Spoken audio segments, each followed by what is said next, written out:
नमस्कार दोस्तों, perfect classes में आपका हार्दिक अभिनंदन स्वागत है।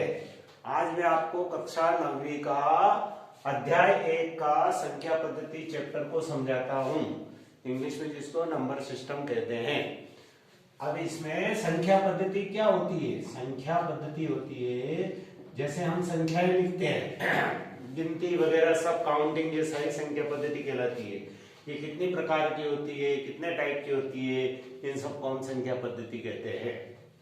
अब इसमें देखो दोस्तों, संख्या पद्धति में आपके संख्या पद्धति में दोस्तों इसमें आपके सबसे पहली संख्या आती है जिसको हम कहते हैं प्राकृत संख्या।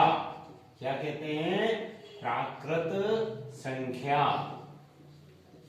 इसको अंग्रेजी में नंबर सिस्टम कहते हैं। इसको कहते हैं इसको नेचुरल नंबर कहते हैं। Natural number. इसीलिए नेचुरल नंबर अंग्रेजी में कहते हैं और हिंदी में प्राकृत संख्या कहते हैं। इसीलिए इसको n से डिनोटेट करते हैं, मतलब n से व्यक्त करते हैं।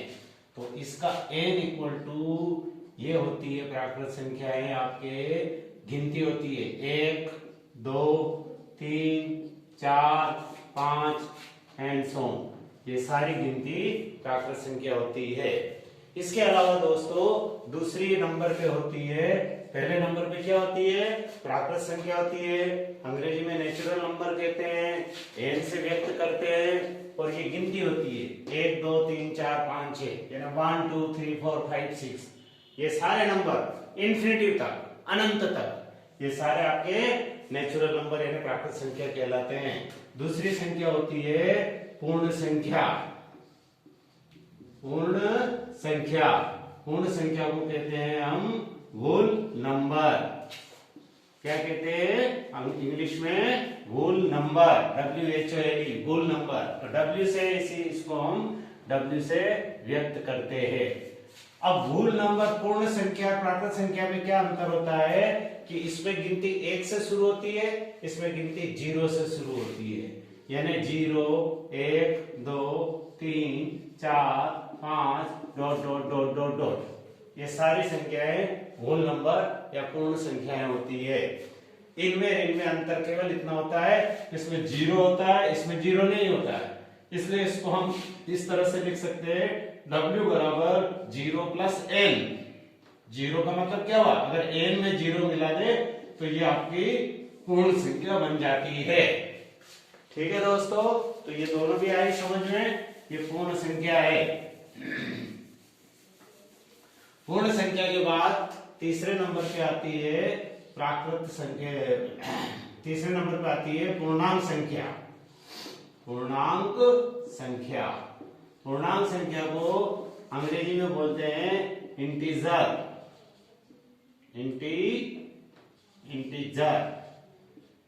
इंटीजर नंबर है। तो इसको हम जेड से व्यक्त करते हैं, जैसा आपके 9th क्लास में जेड दे रखा है, इसको जेड से व्यक्त करते हैं इसको। ये होता है आपके पूर्णांक। पूर्णांक का मतलब हुआ, अगर हम संधि विच्छेद करें तो पूर्णांक का मतलब हुआ पूर्ण धन अंक, पूर्ण अंक। अब ये पूर्ण संख्या है, अब इसमें अंक मिलाना, मतलब अंक का मतलब हुआ कि यहाँ पर दोनों प्रकार की संख्याएं, धनात्मक संख्याएं और ऋणात्मक संख्याएं, दोनों प्रकार की संख्याएं होती है, पूर्णांक होती है। मतलब इनका कहने का मतलब ये है कि आपका इंफिनिटिव से शुरू होता है, -3 -2 -1 0 1 2 3 4 5 dot dot dot dot dot, ये देखिए इंफिनिटिव तक। इसमें ये तो नेगेटिव नंबर है, ये पॉजिटिव नंबर है, यानी ये धनात्मक, ये तो आपके ऋणात्मक है, ऋणात्मक नेगेटिव नंबर, और ये आपके धनात्मक नंबर है।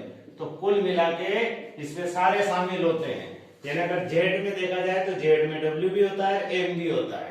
यानी पूर्णांक संख्या के अंदर पूर्ण संख्या, प्राकृत संख्या दोनों निहित होती है। ये आपके पूर्णांक संख्या है। उसके बाद आपका चौथा नंबर पे आता है परिमेय संख्याएं। परिमेय संख्याएं, परिमेय संख्या होती है वे संख्या जो p बटा q के रूप में व्यक्त करते हैं, p बटा q के रूप में, यानी जैसे 1/2, जैसे 3/4, 5/7, ये सारे नंबर आपके परिमेय संख्या कहलाती है। जिन संख्याओं को हम p बटे q के रूप में व्यक्त कर सकते हैं, मैं देखो इसके बारे में और थोड़ा विस्तृत बताना चाहता हूँ। एक बार ये तीनों आपने देख लिए, प्राकृत संख्या, पूर्ण संख्या, पूर्णांक संख्या। अब थोड़ा परिमेय संख्या के बारे में और विस्तृत में बताना चाहता हूँ। परिमेय संख्या क्या होती है?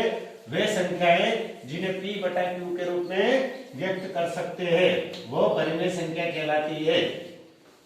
ऐसी संख्याएं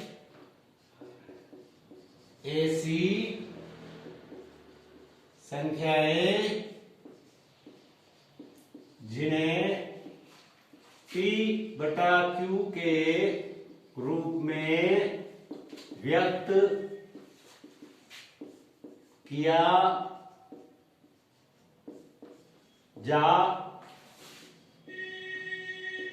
सकता हो, जहां p और q अवयव है आपके, p और q अवयव है आपके n के, n मतलब नेचुरल नंबर के, प्राकृत संख्या के। तो ये इसकी परिभाषा है परिमेय संख्या की। तो p बटा q क्या है? p बटा q, p और q कोई भी संख्या ले लो, जैसे 2/3, 4/5, तो ये सारी संख्याएं आपके p में। तो इस प्रकार अगर हम देखें तो हम जानते हैं कि जितनी नेचुरल नंबर है, होल नंबर है, आपके जो इंटीजर है z, ये सारे जो मैंने नंबर बताए, इन सब के अगर चाहे तो बटे में, यानी कि इनके हर में एक लगा सकते हैं। जैसे 5 है, अब आपसे पूछे 5 क्या है, तो 5 प्राकृत संख्या है। 5 क्या है? 5 आपके पूर्ण संख्या है, 5 आपके पूर्णांक संख्या है। अगर इसके अपन में 1 लगा दे तो ये भी तो p बटा q का रूप हो गई है, तो इसको भी हम परिमेय संख्या कह सकते हैं। तो इसका मतलब ये हुआ कि आपके पूर्णांक प्राकृत संख्या, पूर्ण संख्या और पूर्णांक संख्या तीनों ही परिमेय संख्या कहलाती है, यानी सारे नंबर परिमेय संख्या के अंदर आते हैं। तो आपके ये हो गया परिमेय संख्या। अब उसके बाद आ जाओ आप अपरिमेय संख्या।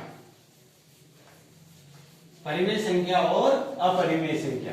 अपरिमेय संख्या की परिभाषा हो जाएगी कि ऐसी संख्याएं जिन्हें p बटा q के रूप में व्यक्त नहीं किया जा सकता हो, जिसको p बटा q के रूप में नहीं लिख सकते हम, वो है आपका अपरिमेय संख्या है। तो अपरिमेय संख्या, अपरिमेय संख्या, अपरिमेय संख्याएं, तो इसका लिखेंगे ऐसी संख्याएं जिन्हें p बटा q के रूप में व्यक्त नहीं किया जा सकता हो, वो आपके अपरिमेय संख्या कहलाती है। यानी इसको p बटा q के रूप में नहीं लिख सकते। जैसे आपको देखो √2, अब ये ऐसे नंबर हो गए जिनको आप ना आप इसको प्राकृत संख्या बोल सकते हो, ना पूर्ण संख्या बोल सकते हो, ना पूर्णांक संख्या बोलते हो, आप इसको परिमेय संख्या भी कुछ नहीं बोल सकते हो। ये आपकी काल्पनिक संख्या हो गई, इमेजिनरी नंबर, तो ये आपके अपरिमेय संख्या हो गई। अपरिमेय संख्या को अंग्रेजी में बोलेंगे इरेशनल नंबर, और परिमेय संख्या को रेशनल नंबर। परिमेय संख्या को रेशनल नंबर और ये इरेशनल नंबर। तो ये इरेशनल हो गया, अपरिमेय संख्या हो गई। √2 हो गया, रूट आपके 5 हो गया, परंतु जैसे √9 है, ये नहीं है अपरिमेय संख्या, क्योंकि √9 का आंसर 3 होता है, इसलिए ये आपके क्या है? अपरिमेय संख्या नहीं है, ये परिमेय संख्या है। ये अपरिमेय, ये अपरिमेय है, और ये परिमेय संख्या है, इसलिए थोड़ा सा इस पे ध्यान देना है। अब ये सारी संख्याएं मिलाकर ये सभी संख्याएं मिलाकर आपके वास्तविक संख्याएं कहलाती है। क्या कहलाती है? ये सारी वास्तविक संख्याएं कहलाती है। समस्त दुनिया में जितनी भी संख्याएं हैं, सारी संख्याएं आपके वास्तविक संख्याएं कहलाती है। यानी वास्तविक संख्याएं, वास्तविक जिसके अंदर सारी आ गई, परिमेय अपरिमेय सारी, तो वास्तविक संख्याएं, इनको अब अंग्रेजी में रियल नंबर बोलते हैं, रियल नंबर। अब इनको हम दो भाग में बांट सकते हैं। पहला भाग हो गया आपका परिमेय संख्या। परिमेय संख्या, परिमेय संख्या को क्या कहते हैं दोस्तों? Rational number, rational number. यानी रियल नंबर का फर्स्ट पार्ट हो गया आपका परिमेय संख्या, और सेकंड होता है अपरिमेय संख्या। अपरिमेय संख्या को क्या बोलते हैं दोस्तों?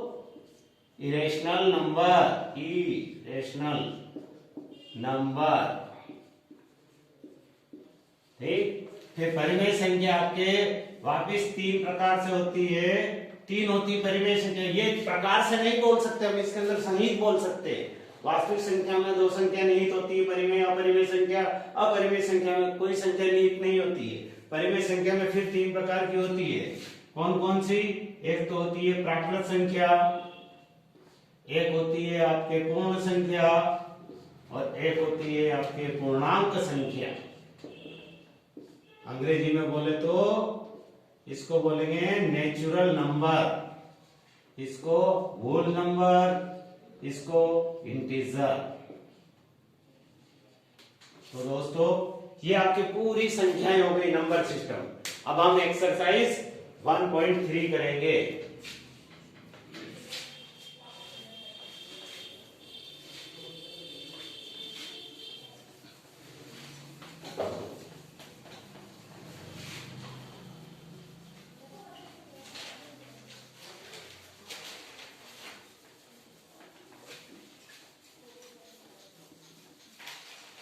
एक्सरसाइज 1.3 एक्सरसाइज नंबर 1.1, यानी हिंदी में प्रश्नावली 1.1 करेंगे। इसका पहला सवाल देखो, हिंदी में पढ़ूंगा फिर इंग्लिश में पढ़ूंगा। पहला सवाल है कि क्या शून्य एक परिमेय संख्या है? क्या इसे आप p बटा q के रूप में लिख सकते हैं, जहां p q पूर्णांक है और q इज नॉट जीरो। देखो तो आप देखो कि हाँ, हम शून्य को परिमेय संख्या कह सकते हैं। शून्य को परिमेय संख्या कह सकते हैं। क्यों कह सकते हैं? क्योंकि हम जानते हैं परिमेय संख्या को p बटा q के रूप में व्यक्त कर सकते हैं। ऐसे ही हम जीरो के बटे में 1 लगाएंगे तो इसका आंसर भी जीरो होगा। 0 बटा 1 लगाने का आंसर भी जीरो होगा। इसमें जीरो पे कोई फर्क नहीं पड़ेगा, इसलिए इसको 0/1 लिख सकते हैं। और जब 0/1 लिख सकते हैं तो p बटा q के रूप में व्यक्त कर सकते हैं। और इसमें लिखा q इज नॉट जीरो, तो देख लो q की वैल्यू कितनी है? यहाँ पर 1 है, ये जीरो नहीं है। इसलिए आप ये पूरी तरह से परिमेय संख्या की परिभाषा में बैठ जाती है। इसलिए जीरो क्या है? परिमेय संख्या है। इंग्लिश में इसी प्रश्न को पढ़ेंगे। तो is zero a rational number? Can you write in the form p upon q where p and q are integer and q is not zero. तो is zero a rational number? Yes, zero is rational number. Yes, zero is a rational number. Rational number because we can write in p upon q form. हम इसे p upon q के form में लिख सकते हैं। क्यों? क्योंकि p upon q equal to 0/1, upon में 1 लगा देंगे। 1 लगाने से जीरो पर कोई इफेक्ट नहीं पड़ेगा। 0/1 इक्वल टू 0 ही होता है। इसलिए 0.1। और इसमें अपने को क्वेश्चन के अंदर ध्यान से देखो, लास्ट में क्या लिखा हुआ है, q इज नॉट 0। तो देख लो यहाँ पर q is not 0, q equal to 1 है यहाँ पर। इसका मतलब क्या हुआ, q इज नॉट 0, q 0 नहीं है, इसलिए ये आपका 0 क्या है, एक परिमेय संख्या है। अब मैं दूसरा सवाल बताता हूं।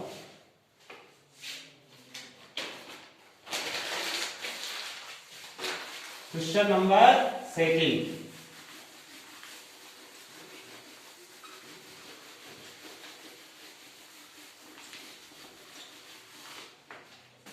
क्वेश्चन नंबर 2 देखो आप, दूसरा बहुत इंपॉर्टेंट क्वेश्चन है।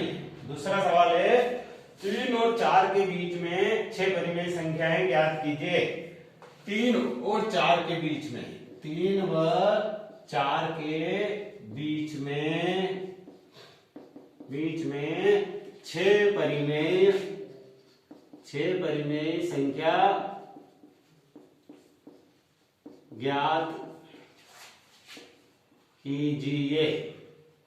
तो इसको हम ऐसे भी, इसको इंग्लिश में लिखा हुआ है कि find 6 rational number between 3 and 4। Find 6 numbers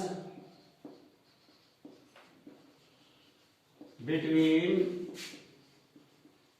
3 and 4।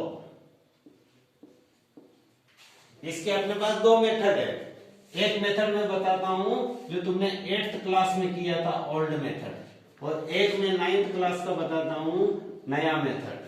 ठीक है दोस्तों, तो पहले मेथड में देखो, पहले वाले में 3 और 4 के बीच में 6 परिमेय संख्या निकालनी। तो 3 और 4, तो हम देखो a इक्वल टू 3 मान लेंगे और b इक्वल टू 4 मान लेंगे।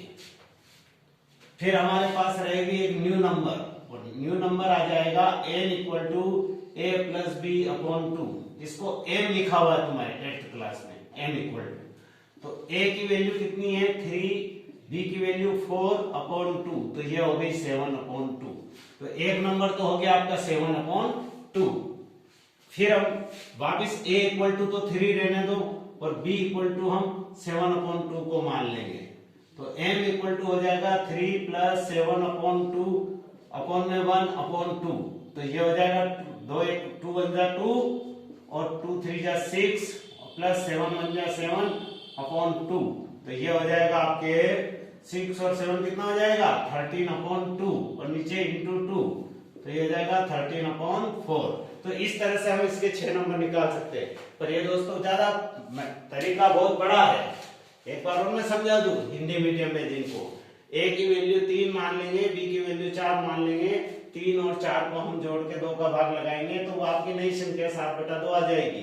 तो एक संख्या 7/2 आ गई। फिर हम a को 3 मानेंगे, b को 7/2 मान के फिर इसको करेंगे अपन में 1 लेकर, 1 लेकर इसका एलसीएम लेंगे, 1 और 2 का एलसीएम 2 आ जाएगा, 2 का 3 से मल्टीप्लाई किया 6, 7 एकम 7, 6 और 7 13, 13/2, 2 को नीचे लाके 2 से मल्टीप्लाई कर लेंगे तो 13/4, तो 2। इसी प्रकार तीसरी, चौथी, पांचवी 6 संख्या निकाल लेंगे। पर ये लंबा तरीका है। अब एक छोटा तरीका और है, जैसे 3 और 4 है। अब हम इनको दोनों के बीच में, 3 और 4 दोनों के मध्य में हमको 6 नंबर निकालने। कितने निकालने हैं 6। तो हम क्या करेंगे कि इसके अपन में कुछ नहीं तो 1 लगाएंगे, पहले इसको हम परिमेय संख्या बनाएंगे। फिर 6 नंबर है तो 6 से एक ज्यादा ले लेंगे 7 से इसको अप एंड डाउन मल्टीप्लाई करेंगे। अप एंड डाउन मतलब ऊपर नीचे, यानी 3 और 4 को लिख देंगे, इसके बटे में 1 लगाएंगे क्योंकि कोई फर्क नहीं पड़ेगा 1 लगाने से। और 7 से ऊपर, 7 से क्यों मल्टीप्लाई किया, क्योंकि 6 निकालनी है। अगर 7 निकालनी होती तो 8 से करते, अगर यह 10 निकालनी होती तो 11 से करते, एक संख्या ज्यादा ले लेना। तो 7 से मल्टीप्लाई करते हैं, तो 7 से हो जाएगा 7 तिया 21, और यहाँ 7 एकम 7, और यहाँ हो जाएगा 7 चौक 28, 7 एकम 7, यानी 3 7 जा 21, 7 और 4 7 जा 28 और नीचे 7। अब देखो 21 और 7 दोनों के बीच के नंबर देखो, 22, 23, 24, 25, 26, 27। अब इनके अपॉन में 7 है, इसमें भी 7, इसमें भी 7 है, तो 7 7 7 7 7 7। ये देखिए अब आप 6 नंबर हो गए, 1 2 3 4 5 6, 6 नंबर हो गए। तो ये तरीका ज्यादा इजी है या ये है? इजी ये तरीका है, इससे आप कर सकते हो, कोई दिक्कत नहीं है। और नहीं तो ये फिर ये तरीका है इसी मीन वाला, माध्य निकालने वाला। तो दोस्तों ये दूसरा सवाल हो गया। अब आपके उसके बाद में है दूसरा सवाल है, तीसरा सवाल है। तीसरा भी इसी प्रकार का सवाल है कि 5 संख्या निकालनी है। अब हमको कितनी संख्या निकालनी है? 5 संख्या निकालनी है। 2 नंबर दे रखे हैं जिनके बीच 5 संख्याएं ज्ञात करनी है। 5 परिमेय संख्याएं ज्ञात करनी है, संख्याएं भी परिमेय संख्या ज्ञात करनी है। ठीक है, तो ये वाला है सवाल आपका, ये रहा 3/5 और 4/5। तीसरा सवाल 1.1 का 3/5 और 4/5 के बीच 5 परिमेय संख्याएं ज्ञात कीजिए। 3/5 और 4/5 के बीच 3 परिमेय संख्याएं कितनी ज्ञात करनी है इस बार? 3। इंग्लिश में लिखा हुआ है फाइंड 5 रेशनल नंबर,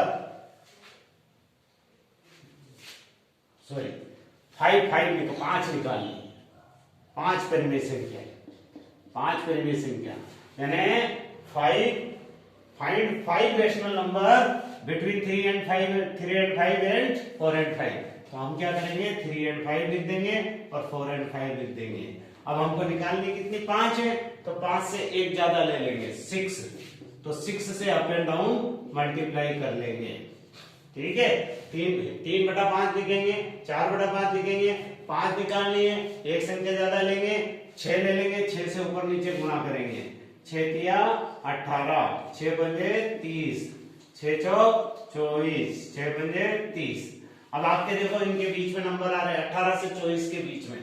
18 के बाद 19, 20, 21, 22 और 23। और नीचे क्या है, इन दोनों का हर क्या है? 30 है। सबके हर 30 लगा दो, 30, 30, 30 और 30।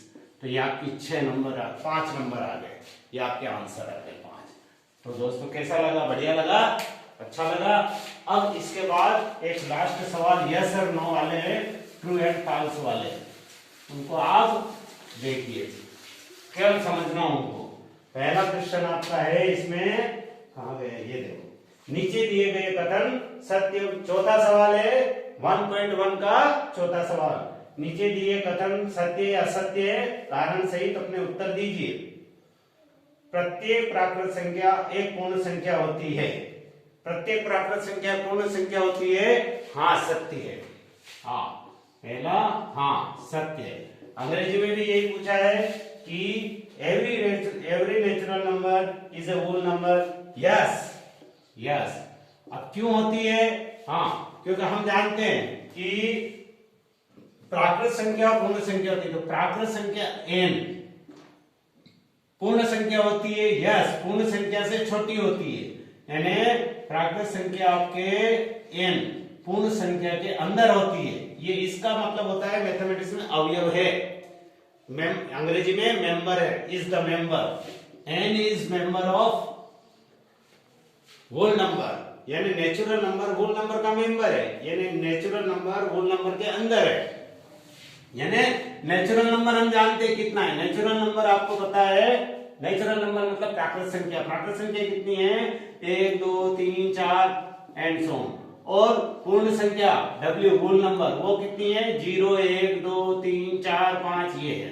तो आप देख लो इसी के अंदर ये n आ रहा है, यानी W बराबर 0 + n। तो इसका मतलब क्या हुआ? इसका मतलब हुआ यस, हाँ है। तो इसका जवाब आपके क्या हो जाएगा? इसका जवाब हो जाएगा सत्य है। प्रत्येक प्राकृत संख्या एक पूर्णवर्ग संख्या होती है। यह कथन सत्य है क्योंकि पूर्ण संख्याओं के संग्रह में सभी प्राकृत संख्याएं होती है, केवल शून्य अतिरिक्त होता है। फिर उसके बाद दूसरा वाला है, इसमें दूसरे नंबर पे every integer is a whole number, यानी प्रत्येक पूर्णांक एक पूर्ण संख्या है। तो ये तो हो ही नहीं सकता है, प्रत्येक पूर्णांक यानी कि इंटीजर प्रत्येक पूर्णांक। तो पूर्णांक आपके पूर्ण संख्या कैसे हो सकता है? पूर्णांक के अंदर आप जानते हो कि नेगेटिव नंबर भी होते हैं, पॉजिटिव नंबर भी होते हैं, जबकि पूर्ण संख्या में केवल पॉजिटिव होते हैं। यानी होल नंबर में केवल पॉजिटिव नंबर होते हैं, जबकि इंटीजर में नेगेटिव पॉजिटिव दोनों होते हैं। इसलिए पूर्णांक पूर्ण से छोटी हो ही नहीं सकती। जब पूर्णांक पूर्ण से छोटी नहीं होगी तो पूर्णांक पूर्ण के अंदर होगी नहीं। तो ये क्या होगा? फॉल्स है। इसको आप क्या लिखोगे? फॉल्स, यानी असत्य है।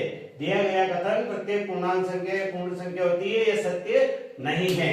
और इसके इंग्लिश में क्या लिखोगे? Every integer is not, every integer is not a whole number.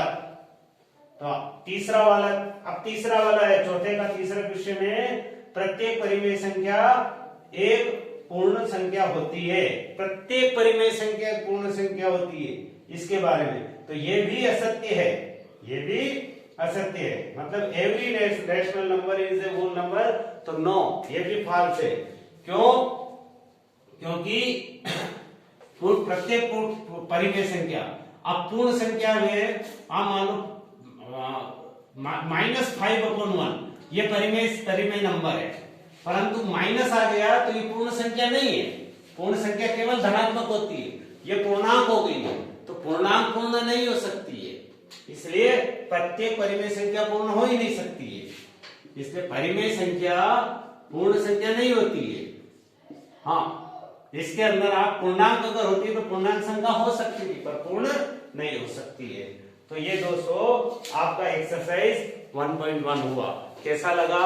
आप सब्सक्राइब करना, लाइक करना और कमेंट्स भी लिखना, क्योंकि मैं एक्सरसाइज 1.2 कल कराऊंगा। धन्यवाद।